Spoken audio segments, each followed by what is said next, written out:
dia a todos. Fechando nossos olhos, para que nosso coração, nossa emoção venham à tona, para que os ensinamentos de hoje, dessa casa, entrem nos nossos corações e que possamos, um pouquinho por dia, caminhar na nossa evolução, um dia melhor que o outro. Assim seja.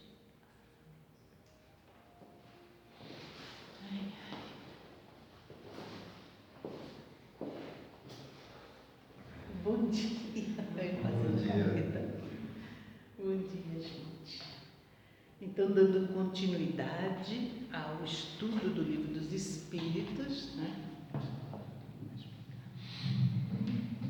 Obrigada. Achei. Questões 695 até 701.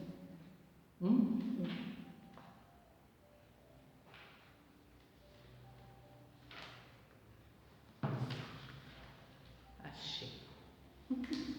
Está grudada a página. Então vamos lá, gente, com fé e coragem. Casamento e celibato. Isso está dentro da lei de reprodução. Então o casamento está enquadrado nessa lei de reprodução, né? Aí Kardec pergunta: o casamento, quer dizer, a união permanente de dois seres, é contrária à lei natural? Diz eles, é um progresso na marcha da humanidade. E qual seria o efeito da abolição do casamento na sociedade humana? O retorno à vida animal. Gente, isso é de uma profundidade incrível. Nós estávamos aqui no estudo comentando do começo da evolução do ser humano, né?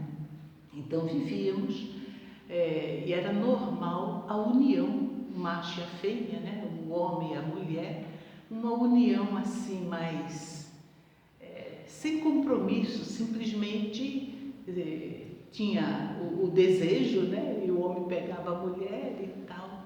Mas aos poucos foi se formando os clãs, né? Foi se formando a união. Por isso que aqui Kardec fala, né? Que é um progresso, né? Um progresso na marcha da humanidade. Porque o que o casamento produz, a família produz no espírito imortal, né? Além do comprometimento, né?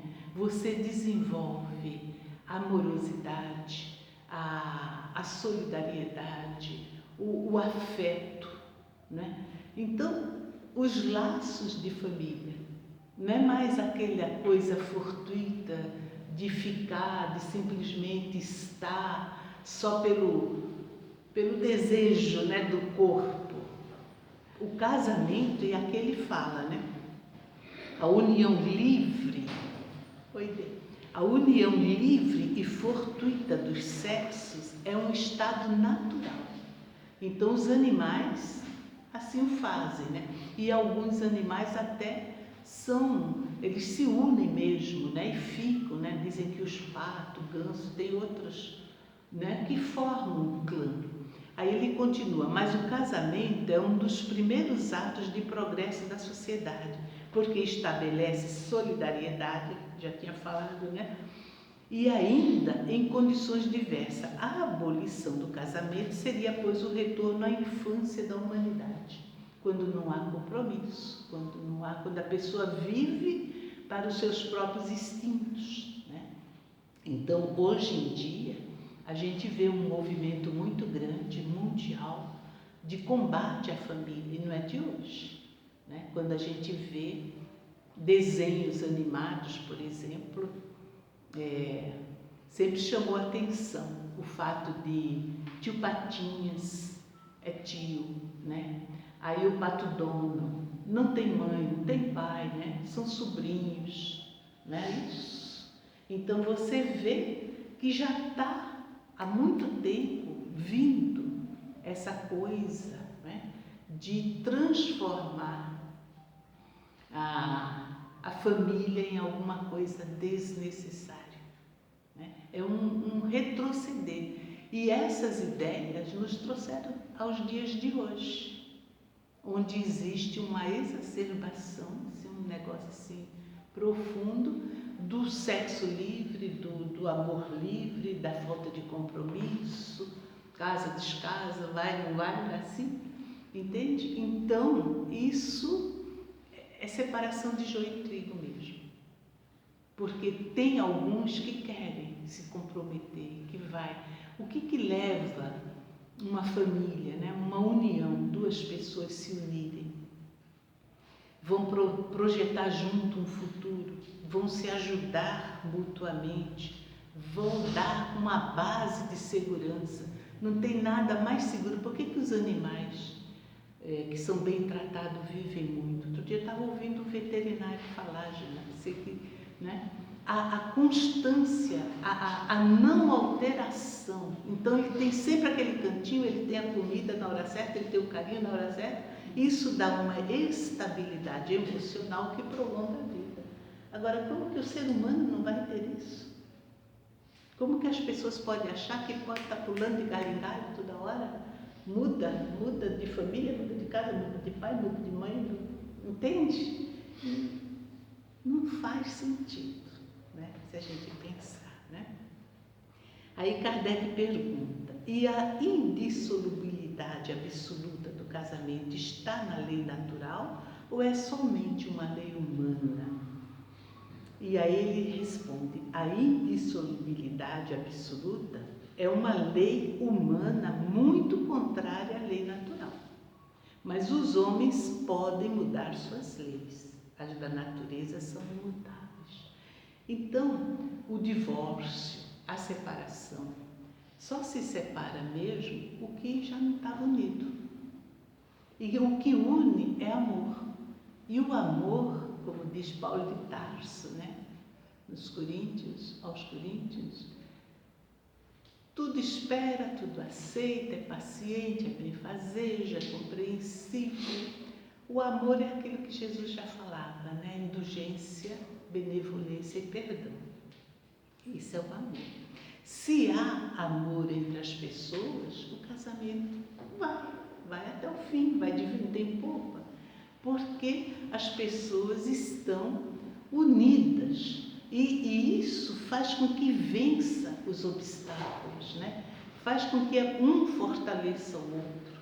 Ninguém desiste à toa, né? Agora, se não há esse sentimento desde o início, se as pessoas às vezes, a maioria, né, se une porque simpatizou, porque precisa, porque é conveniente, vamos dividir despesas, vamos, né, virar uma república, a casa, coisas assim, não tem amor. Então qualquer obstáculo que surja já é um motivo para, olha, quer saber? Vamos cuidar cada um da sua vida. Então, são leis que o homem vai fazendo de acordo com sua necessidade evolutiva, com a sua compreensão, né? Então, o certo seria se a gente pudesse, né, superar com sentimentos, né, com fraternidade, com carinho, deixar de pensar só em si, porque o casamento faz isso, principalmente quem tem filhos, né? Aí a gente vê quanta coisa a pessoa renuncia em favor do filho, quantos sacrifícios se faz, não é? E não é algo ruim, ao contrário, é uma gratificação interna muito profunda que a gente sente quando você vê o fruto, né? Você se dedica, estou vendo a Viviane aí, a D com a menina dela, né? Sei que a Carla tem filhos, tudo, né? Vocês veem o filho crescer, se tornar uma pessoa de bem, não é? Poxa vida, tem algo que possa gratificar mais a alma que isso? Não tem, gente. E isso é fruto de um investimento num casamento, né? Onde você para de pensar só em si, só nos seus desejos. Porque o que a gente tem que combater para a lei de progresso? A lei de progresso está mais adiante, né? Egoísmo e orgulho. O egoísmo é uma das chagas da humanidade. É ele que leva a toda essa situação que a gente está vivendo.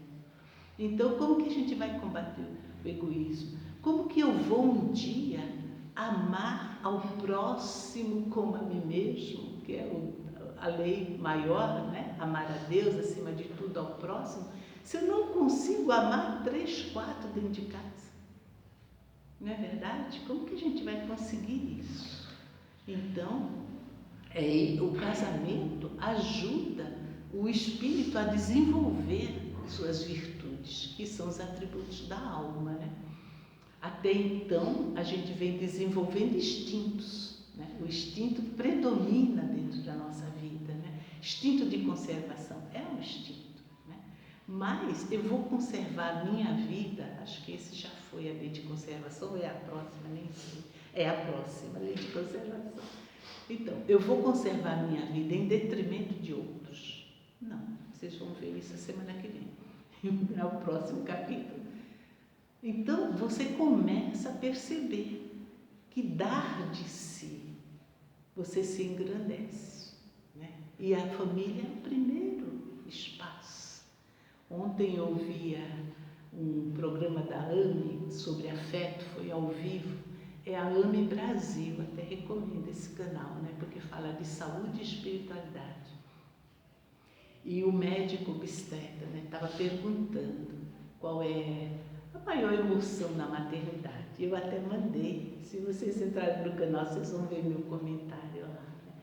Que até hoje a minha maior emoção foi sentir meu primeiro filho mexendo dentro de mim. Eu estava no elevador, quando eu senti, né? Eu tinha 45 quilos, magra que nem e parecia, eu falei, gente, eu não esqueço nunca, parece que uma borboletinha está aqui dentro mexendo as asas. Não dá para explicar. A emoção que o espírito sente, né? Que a gente sente. E aí ele respondeu, né? Que isso tudo passou para o filho, né? Que foi o Fábio. E depois os outros, todos, cada um tem seu momento e sua emoção, né? Mas você sente. E isso só uma maternidade consciente, né?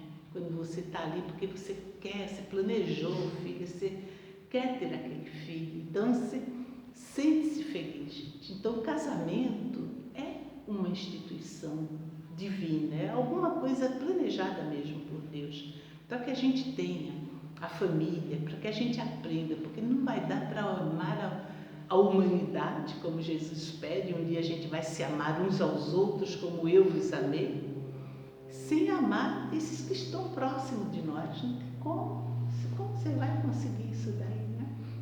Então, o divórcio, o espiritismo não é contrário ao divórcio, porque está separando o que já está separado, né? Está só formalizando alguma coisa. E às vezes é melhor que separe do que continuar produzindo mágoas e dores quando a pessoa está junto e não se tolera, não consegue. Então é melhor que separe, né? Já não tem mesmo amor, para que manter a aparência, né? Então melhor que transforme em amigo. Isso é uma das coisas que a Joana de Ângeles ensina, para a gente transformar em amigo um relacionamento difícil. Às vezes um filho, porque a gente idealiza, por exemplo, o marido, o filho, a esposa, a gente tem um modelo, né? Modelo de filho, modelo de mãe. O filho tem um modelo de mãe. Porque a mãe, principalmente na minha fase, era mamãe avental sujo de ovo, coisas assim, né? Hoje não tem mais isso, né? Porque a comida já está pronta, é só congelar, né? Descongelar. Mas, então, aí a mãe não cozinha, a mãe não faz, o filho se decepciona. Poxa, minha mãe, a mãe do meu amigo é tão bacana, a minha, né? Então, se tem a gente como filho, né? Tem uma ideia assim da mãe, transforme em amiga. Aí, o ideal de mãe é assim, mas a minha mãe, infelizmente, não consegue, mas é minha amiga.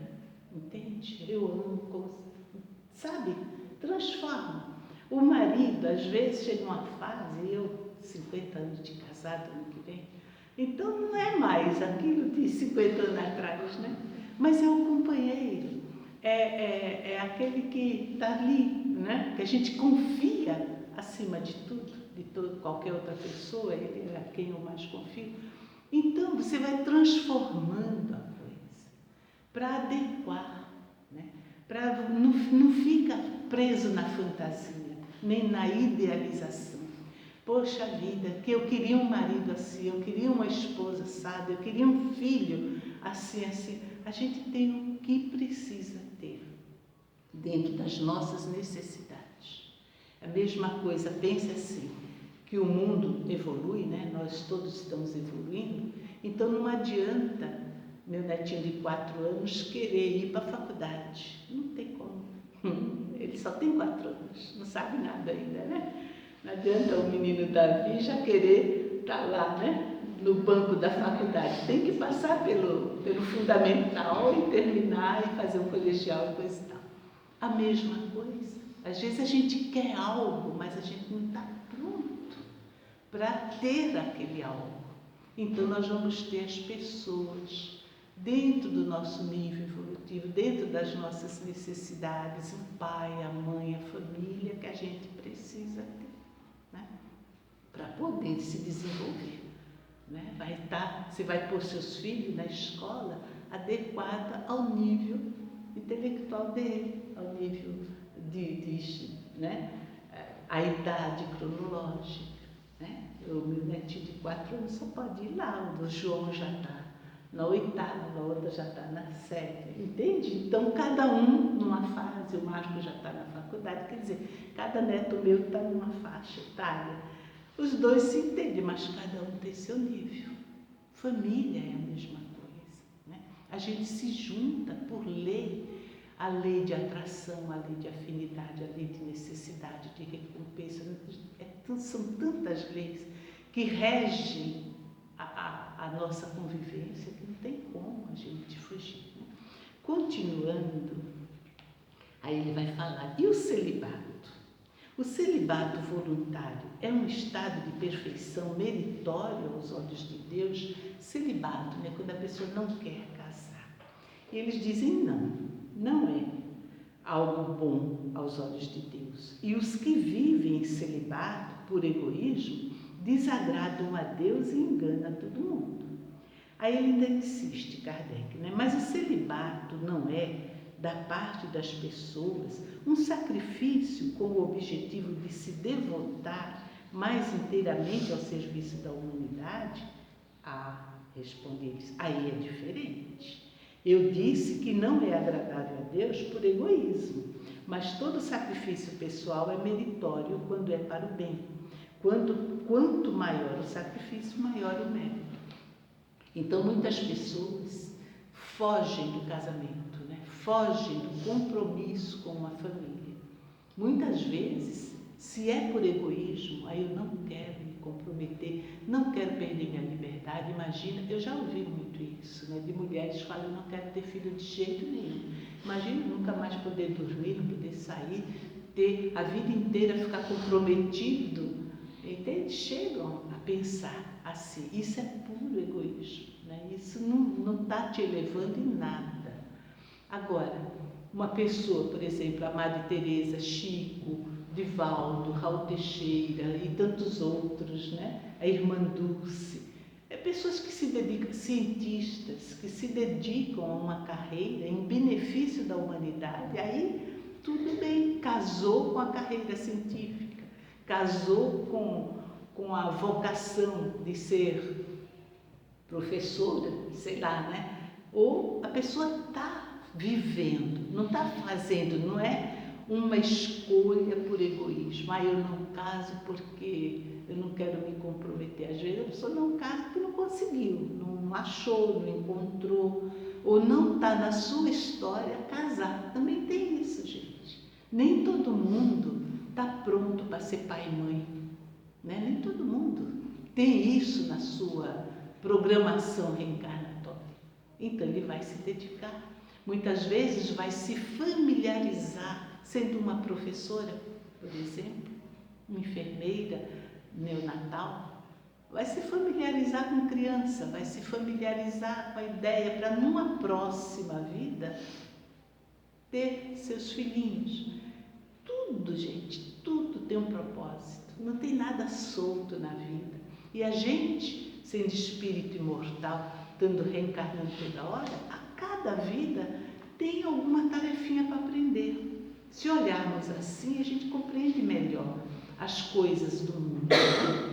Uma hora você está aqui, na outra vida você vai, né? Então, se hoje a gente pensa, puxa, queria ter aprendido música, comece já na próxima vida, você já está familiarizada com as notas musicais, com alguma coisinha, pintura, enfim, e é um contínuo a vida. A vida é única. Cada etapa a gente está aprendendo alguma coisa, cada etapa a gente está se preparando. E tem algumas etapas que a gente está só se familiarizando com as ideias. Então a ideia de ser mãe, pai, de ter uma família, às vezes é só uma ideia. Então eu vou ser professora, por exemplo, e vou cuidar de uma classe. Como que eu vou me sair, né? Ao longo da vida, né? Como que eu consegui gostar das crianças, aceitar as diferenças, conseguir lidar bem com cada grupinho, porque cada ano muda, né? A turminha, a não ser que a professora vá acompanhando a classe, difícil, né? Mas tudo isso tem um propósito. Então, ser celibatário, né? Viver sozinho, se ele está se dedicando a alguma coisa, está aprendendo. Agora, se eu estou só fugindo porque eu quero viver, curtir a vida adoidado, como aquele filme, né? Do garoto, aí já ele está cultivando o egoísmo, está cultivando o egocentrismo, pensando só em si mesmo, nos seus prazeres. Em vez de evoluir, a pessoa vai se escravizando aos instintos, se escravizando a esses pequenos prazeres da matéria que não tem nada a ver com o espírito, né? Porque como espírito a gente não precisa bebida, a gente não precisa de aperitivo, a gente não precisa comer aquelas coisas requintadas. Como espírito, a gente não precisa de um monte de coisa. Mas a gente encarnado vai, né, criando necessidades. E às vezes a gente foge de compromissos mais sérios que poderiam nos elevar por conta desses caprichos da vida material, né? Aí agora ele vai falar da poligamia, que é o último item, né? Terminando. Qual das duas, poligamia ou monogamia, está mais conforme com a lei natural? A poligamia é uma lei humana, cuja abolição marca um progresso social. O casamento, segundo os objetivos de Deus, deve ser fundado sobre a afeição dos seres que se unem. Com a poligamia não há afeição real, mas há apenas sensualidade, né? A gente sabe que algumas culturas, como a muçulmana, né? O Adriano até tinha um amigo que ele diz, a gente pode ter as mulheres que a gente pode sustentar, né? Parece que, né, com isso descomplica tudo, né? Se eu posso sustentar 5, eu tenho 5, né? Mas e o afeto mesmo, né? Já fica mais difícil, né? Você conviver, cria atritos. Aí tem a preferida, né? A principal do clã ali. Eu leio alguns livros assim, né? Dessa parte oriental, aí a gente percebe que é meio complicado, né? Então, a poligamia é uma lei só dos humanos, né? Porque o certo é a gente... Claro, um dia a gente vai amar todo mundo, mas é diferente de você estar cuidando de alguém, né? De você começar uma pequena célula, que é a família, né? Então, dali é a base. Uma família que é bem estruturada, os filhos têm uma base muito sólida do lado afetivo, emocional, do equilíbrio emocional. Isso dá segurança, como dá segurança para os animais, né? Os cachorros, eu tive 2, morreram agora 17 anos, viveram, mas sempre naquele cantinho, não tiveram praticamente doença nenhuma, morreram de velhice mesmo, né? Deu artrite mesmo, mas sempre não teve nada que ameaçasse a vida daqueles animais, sempre cuidado, sempre, né? O mesmo espaço, A mesma coisa, a família. A criança que tem sempre o seu quarto, que sabe que vai dormir, amanhã a mamãe está ali, o papai está ali. E isso, na poligamia, fica difícil, porque são muitos interesses em conflitos. Para você conciliar uma família, já não é tão simples, uma família meio grande, né? 4, 5, 10 filhos, já é complicado. Agora imagina um clã inteiro, né? 5, 10 mulheres, cada mulher com 3, 4 filhos. Como que você vai administrar tudo isso? Como que você vai se multiplicar em tantas atenções, né? Então, daí que, né? Encerrando mesmo, né? A família, a gente deve lutar pela família, né?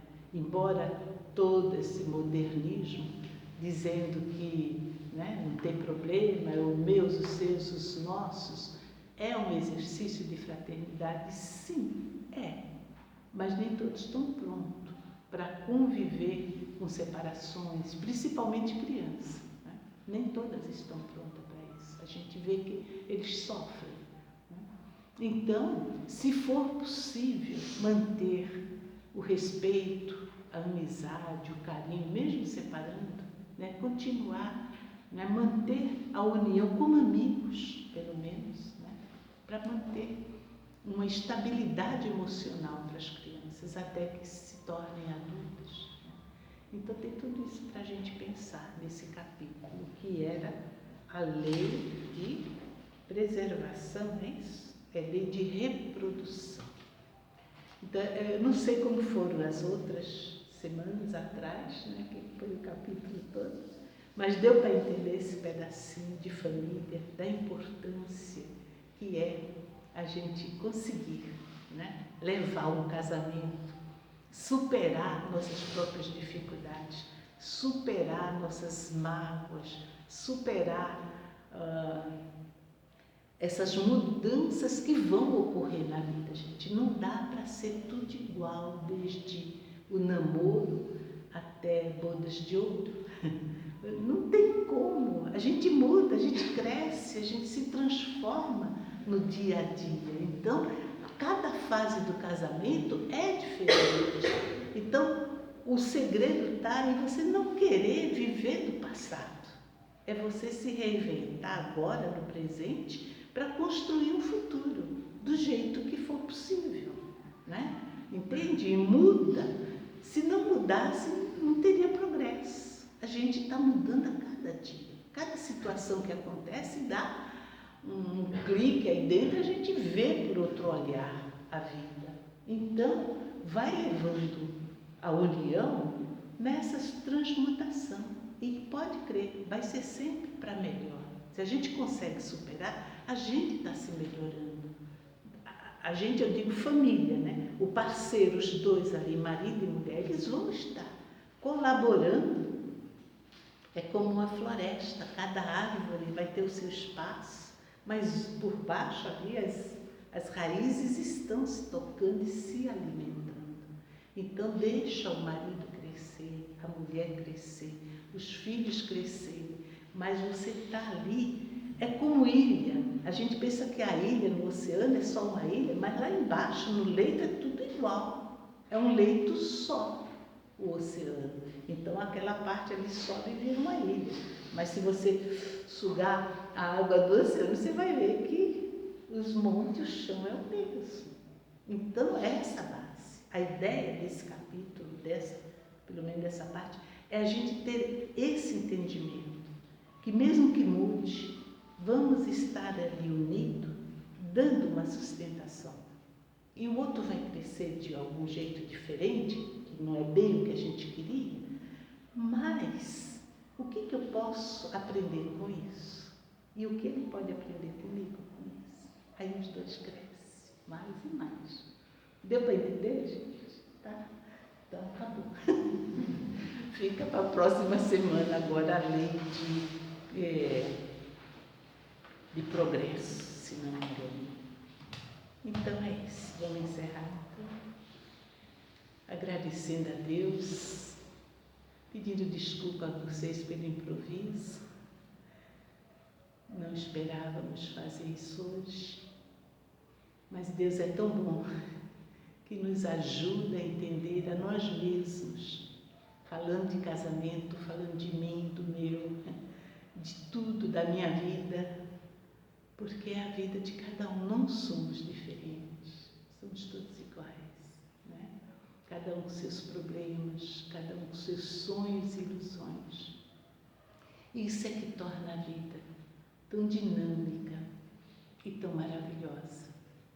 Que Jesus nos abençoe nessa proposta, Senhor, abençoando o nosso lar, nossa família, nossos descendentes, nossos filhos, netos, bisnetos, todos que virão daí para frente.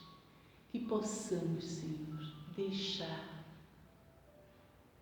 uma base, que a gente possa ser lembrado pelo que demos, pelo que fizemos, além das nossas forças, dos nossos compromissos, das nossas responsabilidades, que a gente possa dar algo mais a cada momento, que possamos ser um instrumento da Tua paz, do Teu amor, da Tua luz, em nós mesmos e naqueles que nos cercam.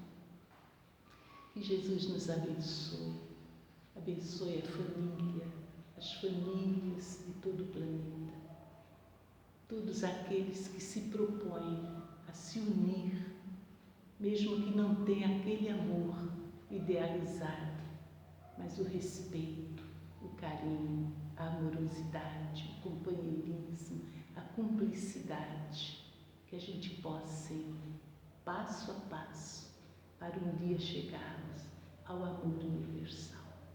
Que Jesus, então, nos ampare, nos fortaleça, para que possamos realmente um dia ajudar a equipe do bem a melhorar o mundo a partir do nosso mundo pequenino, do nosso lar.